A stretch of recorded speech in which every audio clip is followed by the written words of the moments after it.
Bienvenido a Redes Culturales Taurinas. Hoy tenemos el enorme gusto de tener con nosotros a José Carlos Arévalo. José Carlos, en los años 60 ya había escrito algunos artículos de toros en el ruedo, pero no es hasta finales de los años 80 cuando une su profesión periodística a la de su afición taurina. Fundó y dirigió los semanarios taurinos Toros 92 y El Toreo. En 1991 funda Seis Toros Seis, revista semanal de verdadera referencia en los últimos años del siglo XX y principios del siglo XXI.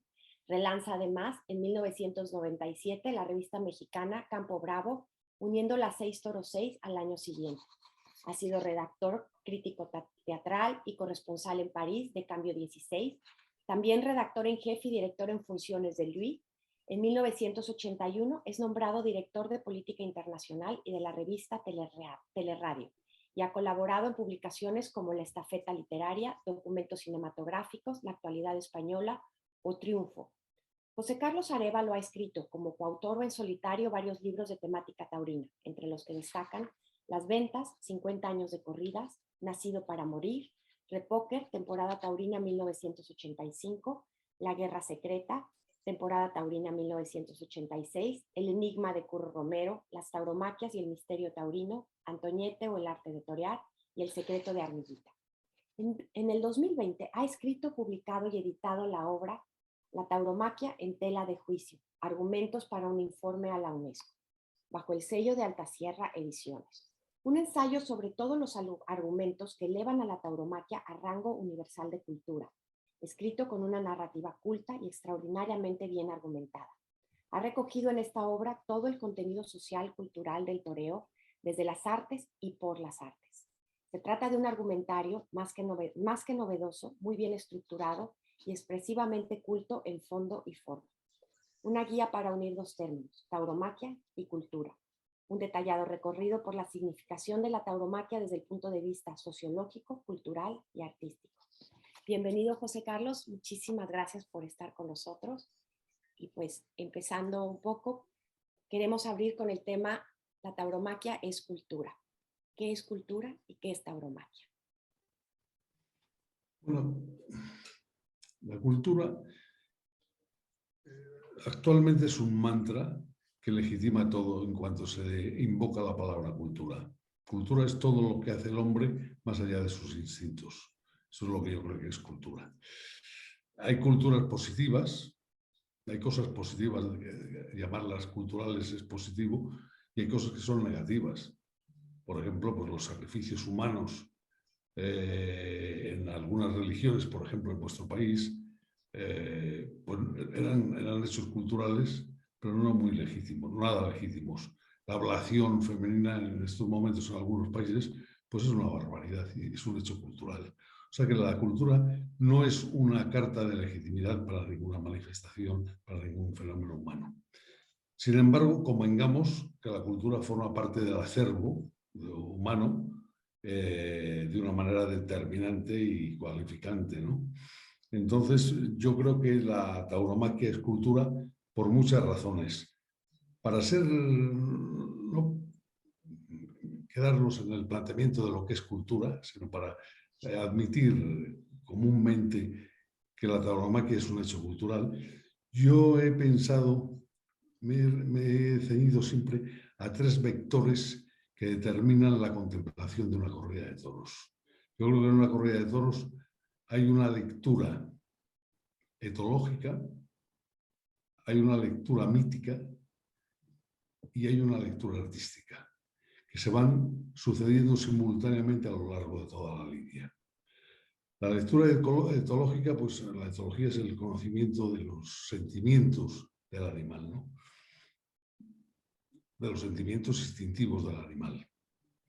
En este caso, la lidia es un método absolutamente prodigioso, inteligentísimo, de cómo se termina por conocer la conducta, que nosotros los aficionados llamamos brava, de la agresividad del toro durante el tiempo en que se le está lidiando. Está planteado de una manera elaborada, en tres tiempos, en tres tercios, que se dice en la tauromaquia, en donde hay tres estados de comportamiento y de situación del toro de Lidia. Hay un primer estado que le llamaban los antiguos, ya en la tauromaquia de Pepeillo se dice, el toro levantado, es el toro antes de ser picado, recién salido al ruedo, cuando está absolutamente, todavía sus acometidas no se han hecho a la embestida, lo que nosotros los aficionados llamamos embestida, que es atacar de acuerdo con las órdenes que el torero da al toro. Es decir, es un toro levantado, un toro que no sabe embestir. Ese toro levantado pasa a un proceso, dentro ya de ese mismo tercio, pasa a un proceso distinto que es el toro parado, que es cuando el torero lo para con el capote, lo acostumbra a embestir, lo enseña a ir embistiendo de una determinada manera, persiguiendo ese capote, y por fin lo para, por eso se le llama esa segunda fase del toro durante el tercio del primer tercio, toro parado, que es cuando se para el toro ante el caballo para entrar en juego en la suerte de varas. Una vez explicado en la suerte de varas, pasa a otro tercer estado, que es el toro atemperado. La suerte de varas, esto lo sabréis muy bien por las conversaciones que habéis tenido con Julio Fernández, que es un investigador especializado en lo que podríamos llamar los comportamientos del toro. El toro pasa a ser atemperado al tercio de banderillas, donde el toro toma una forma de recuperación, porque de ese temperamento al que llega en el tercio de varas necesita de una mejora física. Y entonces la lidia prevé una manera de torearle que lo suba para arriba al toro. Las banderillas los toreros las llaman las avivadoras porque avivan el comportamiento del toro. ¿Por qué lo avivan? Porque el toro embiste con la cara alta, ha embestido humillado, lo cual es muy cansino, lo cual es muy agotador para el toro, porque embestir, oprimir los riñones para galopar con la cabeza baja es desgastador. En un bípedo como nosotros es imposible, pero en un cuadrúpedo como es el toro, pues es muy fatigoso también. El toro se atempera gracias sobre todo a la embestida, a la capa humillada, a la vestida humillada, con la cara por abajo, y sobre todo a su pelea también embistiendo por abajo hacia el peto, empujando hacia el peto. Ahí tiene un gasto energético enorme que necesita de recuperación. Esa recuperación la lidia la tiene prevista y la plantea en el tercio de banderillas, porque el toro a las banderillas es citado para que galope con la cara alta y que galope, y al galopar respira, vuelve a tener una respiración fuerte, modulada. Esa respiración oxigena su sangre y al mismo tiempo la sangre fortalece a la musculatura y el toro se viene arriba. Por eso los toreros intuitivamente le llaman a las banderillas las avivadoras. Es verdad que también las llaman las frías, porque es perder, abandonar el capote y sustituirlo por dos palos produce una cierta frialdad. Es un encuentro frío, sin defensa, sin poderse ocultar tras el capote. Tiene una cierta frialdad y produce frío, vamos. Y entonces, por eso la llaman las frías. Se produce también un momento de emoción en que el toro ha cobrado, se ha temperado, pero se ha venido arriba, porque hay una simetría muy grande entre toro y torero. Son dos pitones frente a dos palos de banderillas y un encuentro a cuerpo limpio de los dos oponentes, del cuadrúpedo y del bípedo. Entonces, en ese tercio de banderillas, el toro recupera su estado físico, sin embargo, ha sido atemperado porque ya se ha desgastado durante la lidia. Entonces, pasa al tercio final, el tercio de muleta, con su dolor perfectamente controlado por todo el mecanismo neurohormonal que le ha producido tanto la puya de la pica al herirle la piel, ha lanzado un juego de endorfinas, de betaendorfinas enorme, con una capacidad anestésica que es 200 veces superior a la de la morfina, y que le ha hecho bloquear el dolor. Lo ha bloqueado por 2 veces, con la puya y con las banderillas. Y cuando llega al tercio de muleta, el toro ya tiene completamente domesticado su dolor. Solamente se da la embestida, y se da la embestida casi con euforia. Entonces, termina por desgastarse hasta que termina por entregar su última embestida, que es cuando los aficionados decimos, el toro está pidiendo la muerte. Entonces, porque el toro ya no le queda otra embestida dentro. Entonces, ese juego ha hecho que a lo largo de la lidia el espectador lo haya ido siguiendo, interpretando, cualificando cuál ha sido el comportamiento del toro. No hace falta ser un experto ni un doctor, lo hacen todos los aficionados con una naturalidad enorme, al mismo tiempo que están haciendo otra lectura, que es artística. La que no hacen es la mítica. Yo creo que porque los mitos, cuando se viven y se creen en ellos, no se razonan. Es decir, don Juan sabía mucho de amor, pero no era un sexólogo. Y el aficionado sabe mucho de toros, pero no es un teórico del toreo. Entonces, ¿qué es lo que pasa con la lectura mítica? Que subyace y está ahí, y en el fondo la tiene incorporada el público de los toros, el aficionado. ¿Qué es lo que pasa con la corrida? Con la corrida es la restauración viva, no ficcional, sino enteramente viva, exactamente igual de real que cuando se produjo por primera vez entre el combate del hombre y la fiera. En este caso, entre el combate del hombre y el toro. Fíjate que hay en las mitologías, las mitologías de los orígenes, siempre hay un combate, en algunas mitologías, entre el hombre y el toro o el hombre y el dragón, pero sobre todo entre el hombre y el toro.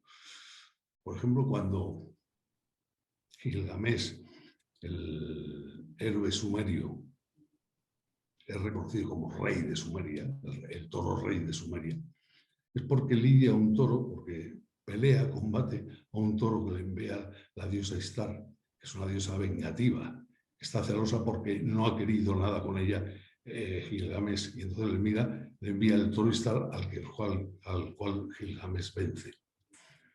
Si vemos, por ejemplo, otra cosa fundacional, como es, por ejemplo, la fundación de la ciudad de Tebas, pues Cadmo, que va por Grecia con sus huestes, porque ha ido a Grecia persiguiendo al toro que raptó a Europa, va con sus huestes, que pare, descanse y que siga a una vaca blanca, nosotros la llamaríamos ensabanada, y donde ella se pare, que ahí funde su ciudad. Una vaca blanca, es decir, siempre el toro ha sido, el bovino, ha sido un experto en tierras fértiles, en tierras fértiles. Si nosotros vemos, por ejemplo, las ganaderías en España, están asentadas, las que se asentaron en los principios, en las zonas muy salitrosas, pero con mucha agua, muy feraces, con grandes pastos, espontáneamente los toros, en el hielo tempore, ¿no? Entonces, bueno, no, esto es una digresión que hago. Ahí hay un combate también que se celebra después de obedecer a la vaca blanca con un dragón. Bien. Todas las mitologías, muchas mitologías tienen la fundación de una cultura, la fundación de una ciudad viene precedida por una victoria. Por ejemplo, se me viene ahora a la cabeza el Minotauro, cuando libera a los helenos, viene precedida del sacrificio de un toro. Es decir, siempre hay un sacrificio al principio en el combate primordial. Y el combate primordial, más allá de las literaturas, es un combate lógico. Lo primero que hace el hombre, el ser humano, es combatir a un animal para depredarlo y para comer y para sobrevivir. Es lo que hacen muchas especies, casi todas las especies. Y esa forma de combate primordial es la que se rememora, ese acto de caza primero, se rememora la corrida de toros. Se rememora aunque el aficionado no lo sepa. Todo está subyaciendo en el ritual de la corrida, aunque lo que vayamos a ver los aficionados no es todas estas cosas, ni pensando en esto, sino vamos a ver otra cosa que es artística, es el arte, es la lectura artística del toreo, que es haber torear. Entonces, la corrida de toros tiene unos contenidos artísticos indudables. Fijaros que yo la comparo mucho con la tragedia griega. La corrida de toros es una tragedia a la inversa. Es una tragedia festiva. ¿Por qué? Hay que estudiar la comparación en muchos planos. Desde el punto de vista de lo que le pasa al torero. ¿Qué le pasa al torero? El torero se le encierra en un ruedo redondo, sin salida. Es un universo cerrado, donde hay un coro que lo cerca total y universalmente, en círculo. No se puede salir de la observación de ese coro supremo, que lo está juzgando, admirando, premiándolo o castigándolo y siguiéndolo siempre. Es como una especie de juez supremo. Pero de ese círculo cerrado, es un universo cerrado, de prueba última, de situación límite. ¿Situación límite para qué? Para una prueba. Para una prueba que es la del hombre frente a su destino, frente al destino que encarna el toro. Porque, ¿qué es el toro en el ruedo durante su día? Para el torero es una prueba, para el torero es su destino. La corrida es vencer al destino. Es una cosa muy curiosa. El toro promete la muerte en la embestida y el juego consiste en burlar esa muerte, en admitir esa muerte, en torearla, en ver la muerte en la cara del toro, vencerlo y regresar. Eso es lo que hace el torero en el ruedo. Pero para regresar tiene que triunfar sobre esa muerte prometida que le promete el toro. Escucharte, me encanta cómo englobas a partir del concepto de cultura, cómo haces un repaso en la tauromaquia de todas las áreas de la cultura que convergen en ella. La parte mítica, la parte ritual, la parte del enfrentamiento a la naturaleza, la parte de vencer a los instintos. Ahora yo quiero preguntarte, ¿por qué crees tú que hoy en día se ataca a la tauromaquia y quiénes crees que atacan a la tauromaquia? Yo creo que a la tauromaquia se la ataca. Primero hay que decir que atacan a la tauromaquia los que no la desconocen. Probablemente es una de los fenómenos o de las manifestaciones creativas más atacadas y más desconocidas, porque aquellos quienes la conocen la atacan menos, o no la atacan, o la defienden. Es decir, a mí me parece, ¿y por qué sucede esto? Por algo muy elemental y muy sencillo. Al que no conoce la tauromaquia, le dicen, en una plaza de toros, al toro se le pica, se le banderillea y se le mata con una espada. Luego, qué malos son estos señores. Qué gratuito es esto, que van a divertirse con la muerte de este animal. Entonces dices, pues eso es muy difícil contradecirlo, dices, porque en efecto eso ocurre. Ahora, ¿cómo ocurre? Pues ya sabemos, por ejemplo, lo que le pasa al toro, como nos ha demostrado muy recentísimamente la ciencia, que el toro, por un proceso evolutivo del bovino, bueno, el toro bravo tenía en sus genes la agresividad del uro, pero por su lucha constante con el hombre durante miles de años, el toro agresivo y el toro de lidia en concreto ha generado una evolución biológica que le protege del dolor como no lo podíamos ni sospechar. Antiguamente los aficionados le decían, cuando te decían que el toro bravo no se duele al castigo. Pero era una frase intuitiva que se decía porque se verificaba, se veía en la plaza y pues no se duele al castigo. Y eso lo demostraba el que cuando colocaban un toro al caballo, después de haber sido picado una vez, y el toro volvía voluntariosamente todas las veces que se le pusiera, el espectador se preguntaba a sí mismo y se respondía: ¿por qué vuelve ese toro? ¿Por qué no se duele al castigo? Porque no vuelve para defender su honor, no vuelve para defender a su familia, no vuelve para defender a su país, no tiene esas motivaciones sacrificiales que puede tener el ser humano. Vuelve porque no le duele. Es un toro que tiene un instinto de agresividad territorial que manda mucho más que el posible dolor que pudiera tener, que yo creo que lo tiene completamente controlado. Pero luego además hay otra cosa que el antitaurino o el que fustiga la fiesta desconoce, y es cómo se plantea ese espectáculo que, ya te digo, no produce dolor, no es cruel tampoco. ¿Y por qué no lo es? La lidia yo creo que es de una inteligencia prodigiosa, es un espectáculo prodigioso, porque la lidia es la historia que ocurre entre dos seres. Uno que es la víctima propiciatoria, que es el toro, y otro que es el victimario, que es el torero. Y sin embargo, desde que el toro sale al ruedo, adopta el papel del victimario, y el victimario, que es el torero, adopta el papel de la víctima. Es decir, hay algo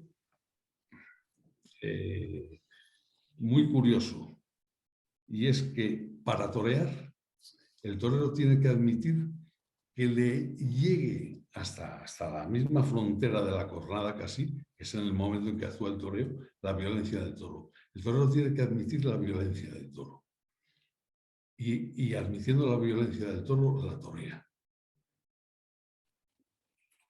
¿Qué es el toreo? El toreo es admitir una agresión para dominarla, para jugar con ella y para transformarla en un hecho expresivo y artístico. Entonces, ahí ya empiezas a decir, ¿esto es condenable? Bueno, sí, pero al toro se le sigue picando, balandeando y matando.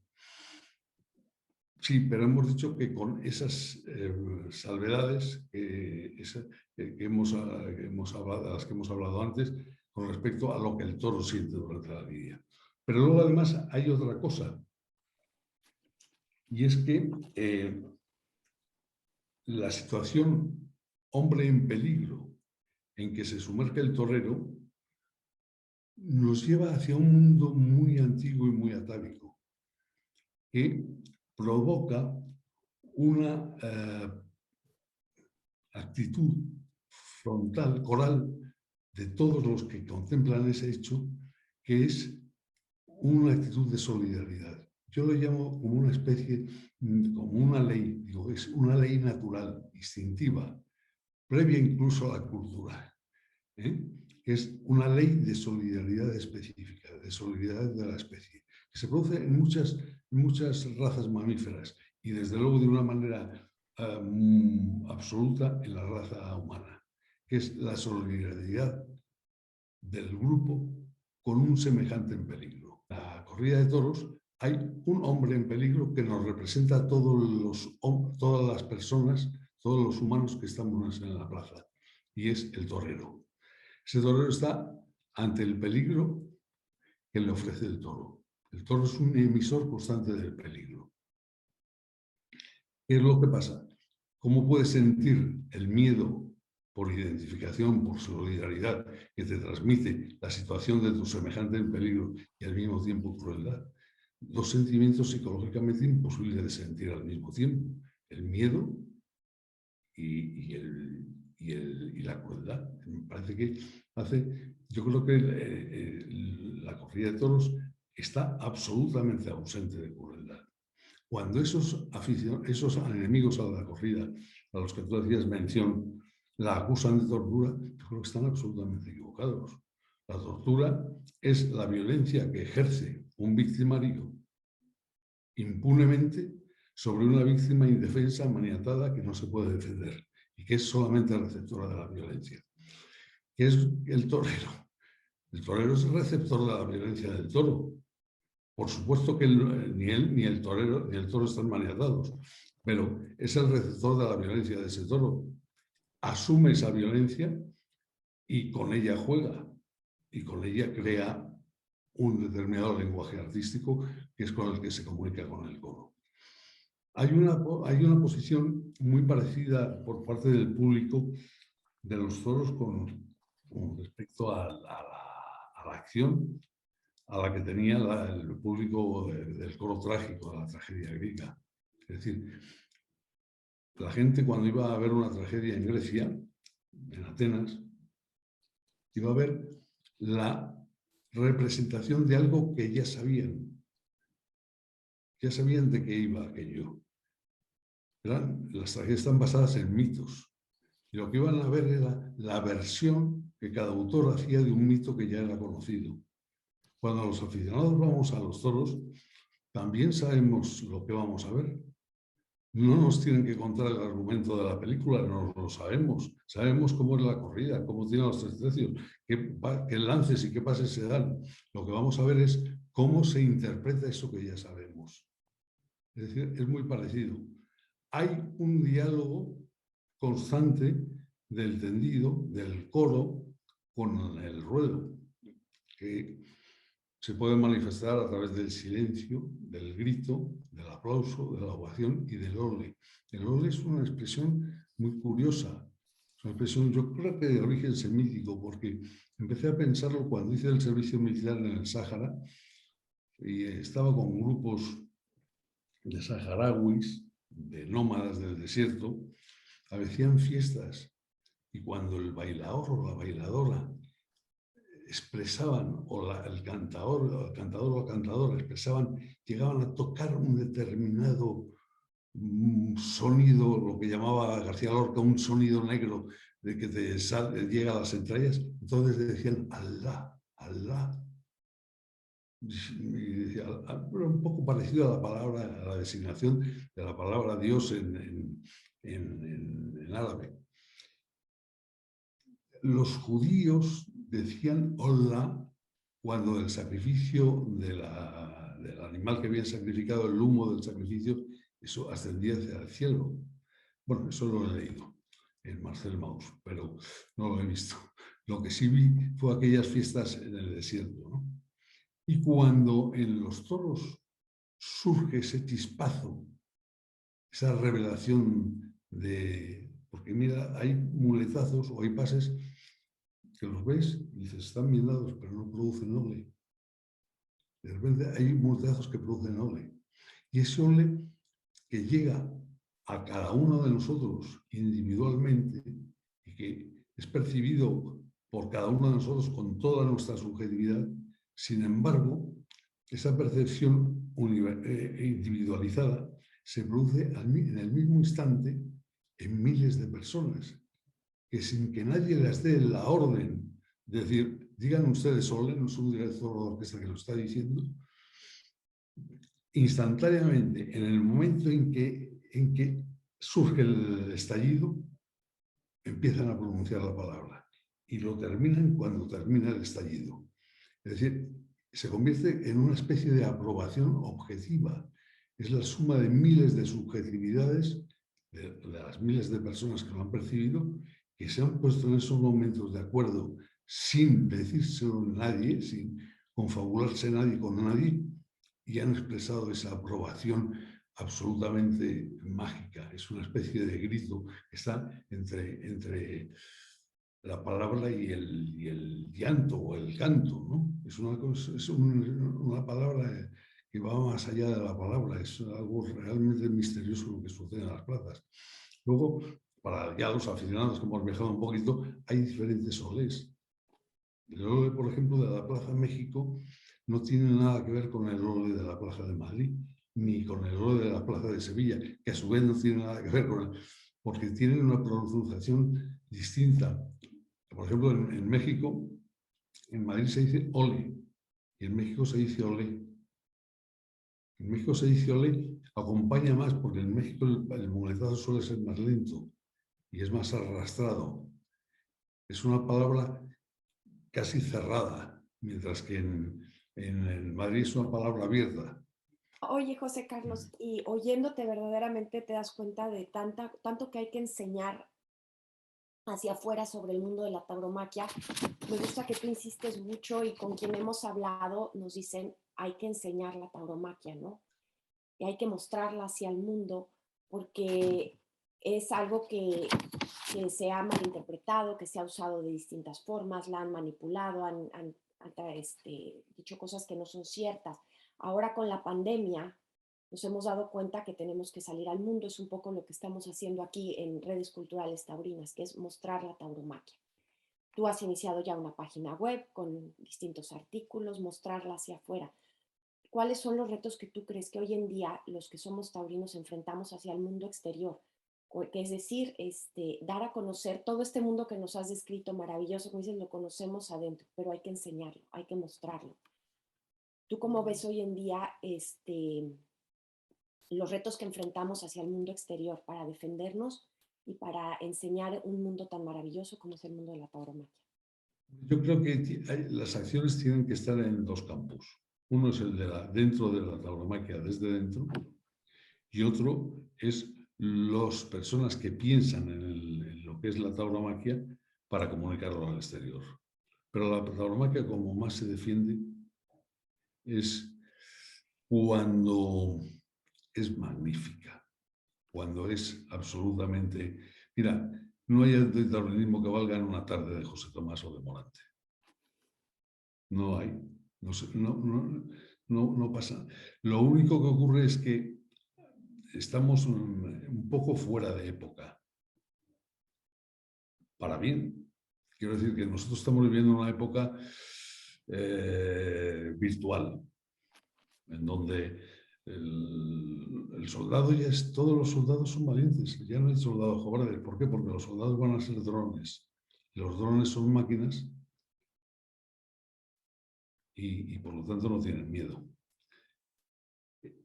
Hoy día, por lo menos en los Estados Unidos, se ve, digo yo, irán unos señores a la oficina, manejarán los drones y harán la guerra a 12.000 kilómetros de distancia donde la están haciendo, y después de haber hecho una jornada de 8 horas de guerra, pues se van a su casa a jugar con los niños o a salir de paseo. Es decir, es un mundo completamente distinto. Es un mundo en donde, bueno, pues el señor Google ha inventado el metaverso. Es decir, probablemente pues, sea estupendo relacionarse con el metaverso. Es mucho más menos agresivo que relacionarse con una persona. Yo veo que estamos en un mundo en donde lo presencial empieza a ser una rara avis, y la tauromaquia no es que sea una representación, es que es una representación real. Es decir, es que lo que pasa, pasa de verdad. Orson Welles decía que el torero era un actor al que le sucedían cosas reales. Es verdad. Entonces es lo presencial llevado a su máximo extremo. Lo presencial en una situación absolutamente inaudita, que es: usted no puede salir de este ruedo hasta matar al toro, hasta poder con el toro, hasta triunfar, porque el toro es su contrafigura, lo que le pone usted a prueba. El toro es un medidor de hombres. Entonces, le está midiendo a usted y usted tiene que vencerlo. Y no puede salir de este ruedo cerrado hasta que lo haya vencido, salvo que pueda salir con deshonor porque se niegue a seguir en el ruedo, o porque le ha herido el toro y tiene que salir de la plaza a la enfermería. Es decir, es el hecho presencial más fuerte que hay. Es decir, yo, por ejemplo, ahora veo muchas corridas en televisión, porque me las ofrecen y me apetece verlas, pero no es lo mismo que estar en la plaza. Estás informándote de la corrida, no estás viviendo la corrida. La corrida vivida en vivo es tremendo. Y lo vivo en estos momentos, lo presencial, es como pertenece ya a otra época. Todo está, se está viviendo a través de la mediación de una máquina, de una tecnología de la imagen y de la comunicación en la que estamos, por ejemplo, ahora los tres. Yo estoy encantado de estar aquí, pero estaríamos mucho mejor si estuviéramos juntos en la misma habitación. Vamos, no me cabe la menor duda. Y el toreo, la tauromaquia, es estar todos juntos en un hecho muy fuerte,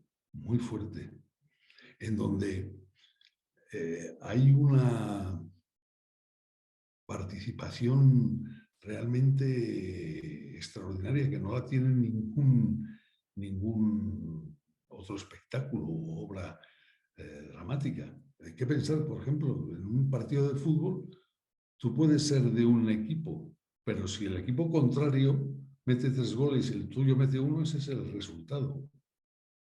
En las corridas de toros el resultado no lo da nada más que el público.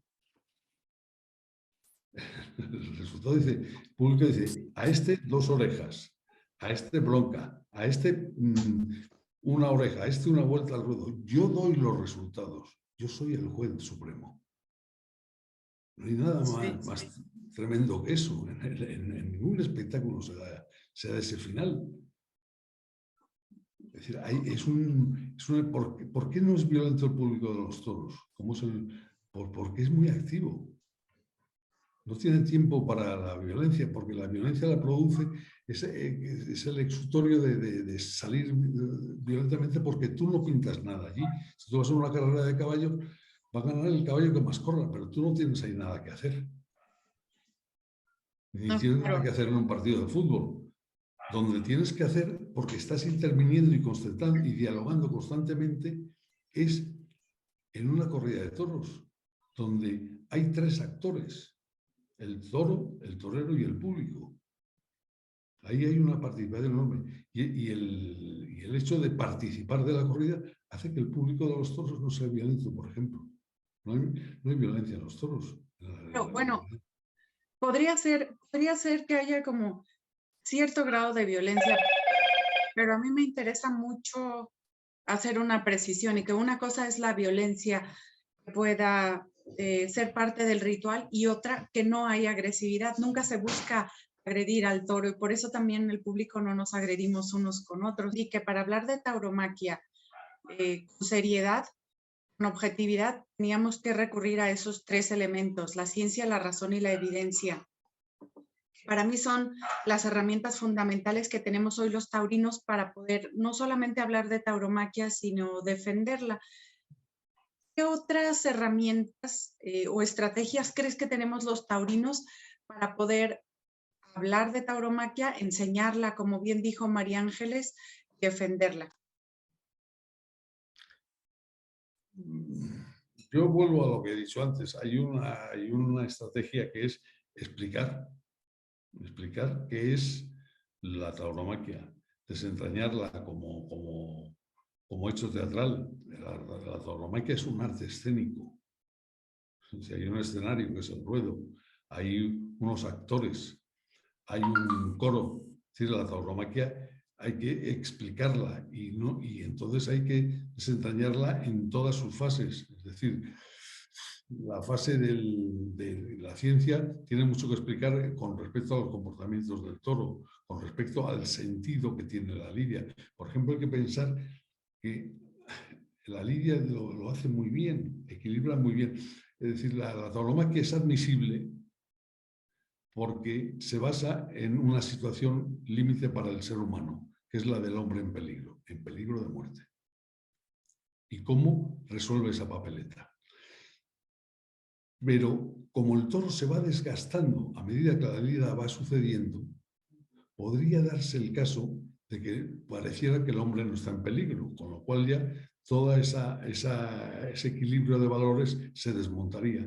Pero la lidia lo hace de tal manera que a medida que el toro se va temperando, el toreo se va haciendo más peligroso, más comprometido, más cercano, más ceñido. Y fíjate que el momento final del toro, que es el momento de la estocada, es el momento más peligroso para el torero.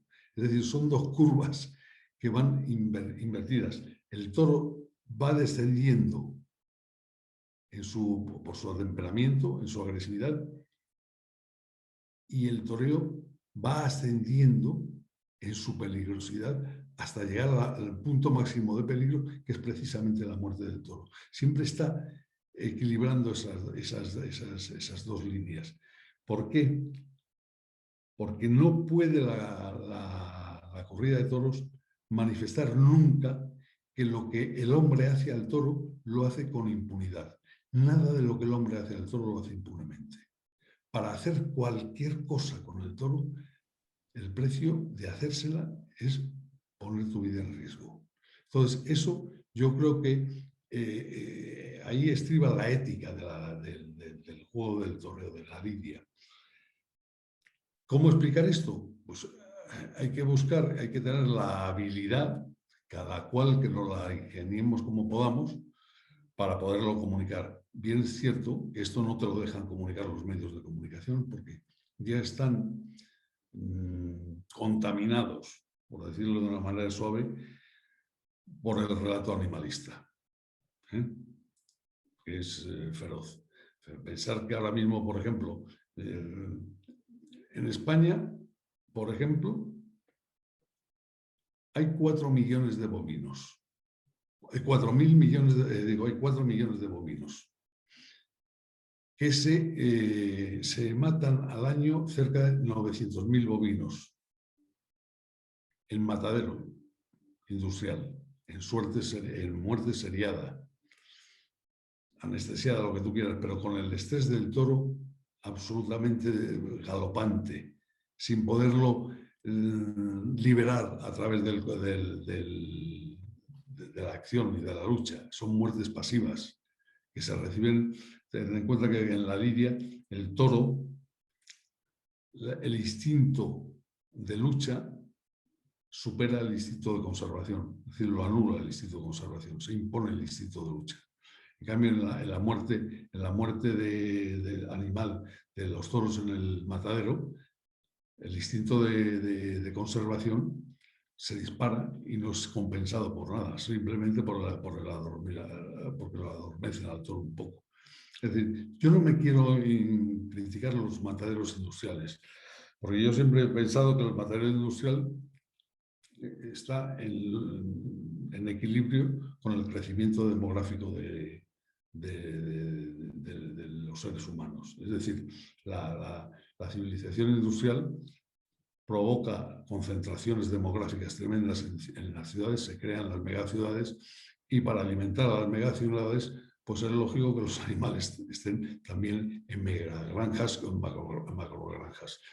Es decir, lo que pretenden los animalistas pues es una utopía, o es dejar que la gente deje de tener proteínas animales en el mundo entero, que desaparezca la raza bovina, la raza porcina, las gallinas, que desaparezca todo, que están en macrogranjas, porque yo pensé en estas cosas precisamente estando en México. Un día un amigo aficionado a los toros de allí de México, Napoleón se llamaba el tío, tenía un negocio en el mercado central de México de pescado.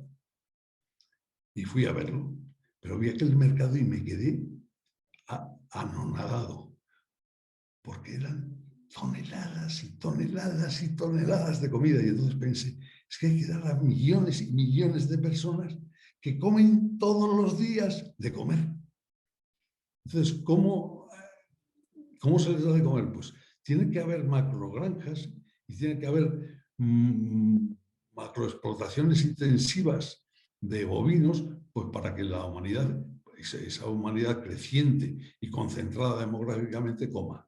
Entonces, yo no estoy en contra de esto, pero me parece que si admitimos eso, porque no hay más narices que admitirlo, ¿por qué el sacrificio de un toro que se libera de su estrés, desde el momento en que le ponen la divisa en la piel, empieza a liberar betaendorfinas que le liberan del estrés? Tocaste el festejo popular y aquí hemos hecho varias menciones, hemos hablado con gente que ha estudiado lo que es el festejo popular. En este caso hablamos mucho en México de los festejos en Yucatán, que son una tauromaquia, vamos a decir, inmensa que hay que conocer. En España conocemos lo que le llaman el toro de la calle. Tú yo sé que tú mencionas el festejo popular en tus escritos. ¿Cómo lo ve? ¿Cómo ves tú el festejo popular? Porque al ser del pueblo como un arma de defensa hacia tanto ataque, y cómo mostrarlo también como una expresión cultural. Lo que pasa es que tienen muchos orígenes.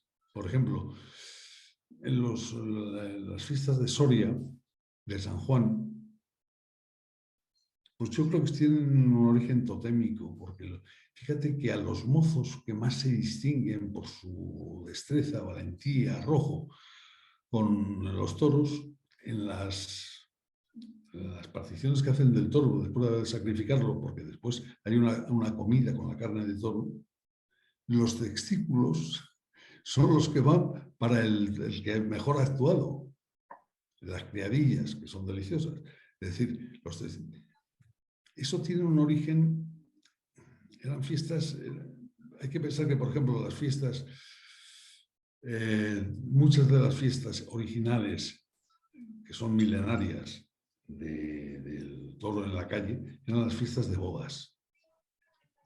Es decir, las corridas de bodas se han dado en España. La última creo que fue el año 1942 en Hervás, un pueblo de Extremadura. Son corridas en las que el novio lidiaba ante la casa de la novia un toro. Los avíos, capotes y tal, los fabricaba la novia con sus amigas. Cuando sacrificaban al toro, se impregnaban tanto ellos como ellas con la sangre del toro. Eran ritos muy antiguos de fecundidad, porque el toro era un ser sexualmente admirado por el humano. Primero, porque rompían todos los tabúes. Rompían el tabú del incesto, eran poligínicos, porque tenían el toro tenía muchas hembras, eran homosexuales o torosexuales, porque tenían sus fases de mariconeo. Sí. Entonces dices, y claro, eso al hombre antiguo, que tenía sus leyes, tenía sus tabús, le sorprendía. Y este es un bicho increíble. Como luego, además, era un ser misterioso, porque el hombre depredaba para comer. Claro, el toro se comportaba como un depredador, atacaba al hombre y luego no se lo comía. Porque era herbívoro, claro. Entonces decían, ¿por qué este tío ataca si es herbívoro? Porque este tío tiene esta libertad sexual que solamente la tenían en las religiones antiguas los dioses, que se casaban entre hermanos y hermanas, que ves en las mitologías. Claro, los dioses decían, y de alguna manera sacralizaban al toro. El toro tenía unos poderes simpáticos de contacto, de magia sexual. Hay una copla, una canción más viejo que un romance, que se recogió el año 40 y tantos en Cuenca, que es la historia de una mujer que es rondada por un hombre del que está enamorada. Esa mujer que es rondada por un hombre del que está enamorada, al hombre que la ronda, su novio, lo mata a otro pretendiente, al que ella no acepta. Entonces hace una cosa que en aquella época estaba prohibida a la mujer, que era tomarse la justicia por su mano. Tenía que ser su padre o su hermano quienes la defendieran, para que no se deshonrara a la familia. Entonces ella no hace caso de ello, se va a buscar al pretendiente que ha matado a su novio y lo mata. Eso hace que tenga que huir de la casa. Huye de la casa vestida y disfrazada de hombre para no ser asaltada por los caminos. y como hombre se presenta en un cortijo. Es largo, pero es muy bonito esto que voy a contar. Se presenta en un cortijo y pide trabajo, y le dan trabajo. Y la hija del dueño del cortijo se enamora de ella, o de él, porque en esos momentos se piensa que es un hombre, y es un hombre para todos los demás. Y entonces, pues naturalmente el padre un día dice, oye, mira, tienes que casarte con mi hija porque está muy enamorada de ti y tal y cual. Y entonces ella, pues le dice que bueno, que se casan. Y se casan. Y en la noche de bodas, pues aquella mujer tarda mucho en llegar a la cama. Hasta decir, ¿pero qué te pasa que no vienes? Y dice, no voy a la cama porque no soy un hombre, que soy una mujer. Y entonces dice, y la otra dice, me da igual, yo estoy enamorada de ti, y se meten en la cama. Entonces viven como matrimonio en casa del padre, en el cortijo del padre. Pero la gente empieza a sospechar. Este no es un hombre, este es una mujer. Entonces la someten a varias pruebas. Una prueba que yo no la he entendido, pero supongo que tendría algún significado, es poner en una reunión sillas altas y bajas. Si se sienta en una silla baja es una mujer y si se sienta en una alta es un hombre. Prueba para mí absolutamente misteriosa, pero bueno, se sientan a la alta, pero no quedan muy convencidos. Y entonces deciden ir un día de cacería y van a cazar. Llegan al borde de un río y deciden todos desnudarse para bañarse en el río. Y ella dice que no puede, que se siente mal y no sé qué, no sé cuánto, y empieza el mosqueo entre todos. Y entonces, bueno, iros para allá, que ahora voy yo, dijo ella. Entonces se sienta y se pone a llorar debajo de un árbol, en el pleno bosque. Y entonces aparece un toro con los cuernos de oro, le da una cornada en la mano y la transforma en hombre. Entonces ella se desnuda, ella siendo un hombre, y va bajando al río y se une con los hombres que allí había. Es una historia preciosa. Y es un romance popular que es curiosísimo, que se registra también en México, en Puebla, en el siglo XIX. Dentro de las poesías taurinas mexicanas está esa. Yo me quedé asombrado. Pero tiene que ser una transmisión, porque es una copla que se heredan de madres, las cantaban las mujeres mayores en los pueblos, en España, pues es anterior al cristianismo, todo esto. Entonces, ¿qué es lo que pasa? El toro es un animal mágico en las creencias precristianas en la península ibérica. Hay cosas muy curiosas, por ejemplo, en el Cronicón de Santiago, que es un libro al que yo no he accedido, pero lo conozco a través de un ensayo estupendo de Álvarez de Miranda que se llama Ritos y Juegos del Toro. Se acusa al obispo llamado Ataulfo, podría ser claro un visigodo, bueno, en plena Edad Media, de haber sodomizado a 3 esclavos. Y entonces, pues, le sometieron a una prueba. Y la prueba es encerrarle en un patio con un toro. Si el toro le mata, es que realmente era un sodomita. Y si el toro no le mata, pues es que era un infundio y era un santo. El toro no lo mata. Y entonces el tío se salva y fenomenal. Y eso es, claro, para el Cronicón de Santiago, que está escrito por frailes cristianos, pues es la prueba de que él era un santo varón. Para las creencias en la magia del toro del pueblo, era que el contacto con el toro lo había cobrado de su homosexualidad al señor obispo. Es la otra lectura. El caso es que el toro tenía esos poderes mágicos. Y es lógico porque, claro, dices el toro, con eso que hablaba yo antes de la sorpresa, la fascinación que produce en el ser humano, la agresividad gratuita, Sí. la capacidad la utilidad del toro. Parece que lo taurino o la tauromaquia serían como la forma vigente y actual de seguir celebrando el culto al toro. Sí, yo creo que sí. Lo que pasa es que, es decir, el culto al toro no es solamente el culto al toro, porque como decía antes, lo que pasa es que no me he explicado muy bien. El toro es un ser en el campo, es un ser zoológico, digo yo, zootécnico, no sé cómo llamarlo. Tiene una entidad natural, pero cuando entra en la plaza, al producirse ese choque tan brutal con el ser humano, estalla como una especie de universo imaginario en la plaza. La plaza, la realidad ya no es la realidad. El toro ya deja de ser lo que es.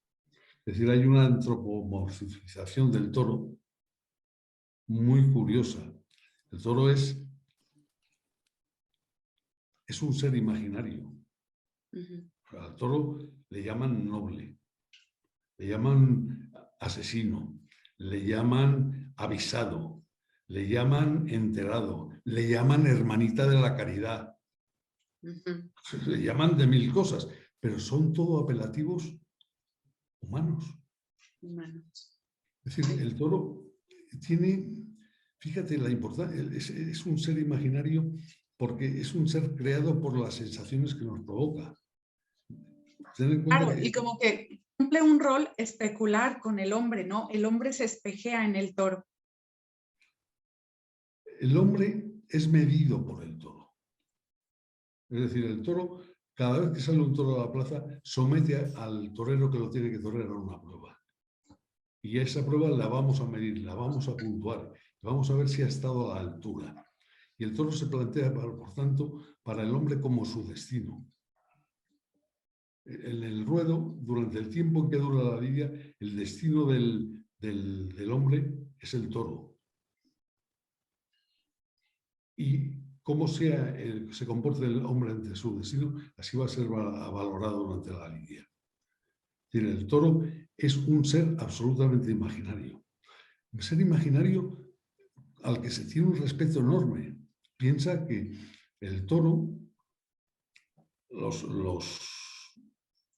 en los animales no hay individuos, no hay el principio de individuación. No. Los animales no tienen nombre. No. ¿Sí? Tú te llamas Teresa, tú te llamas Ángeles, yo me llamo José.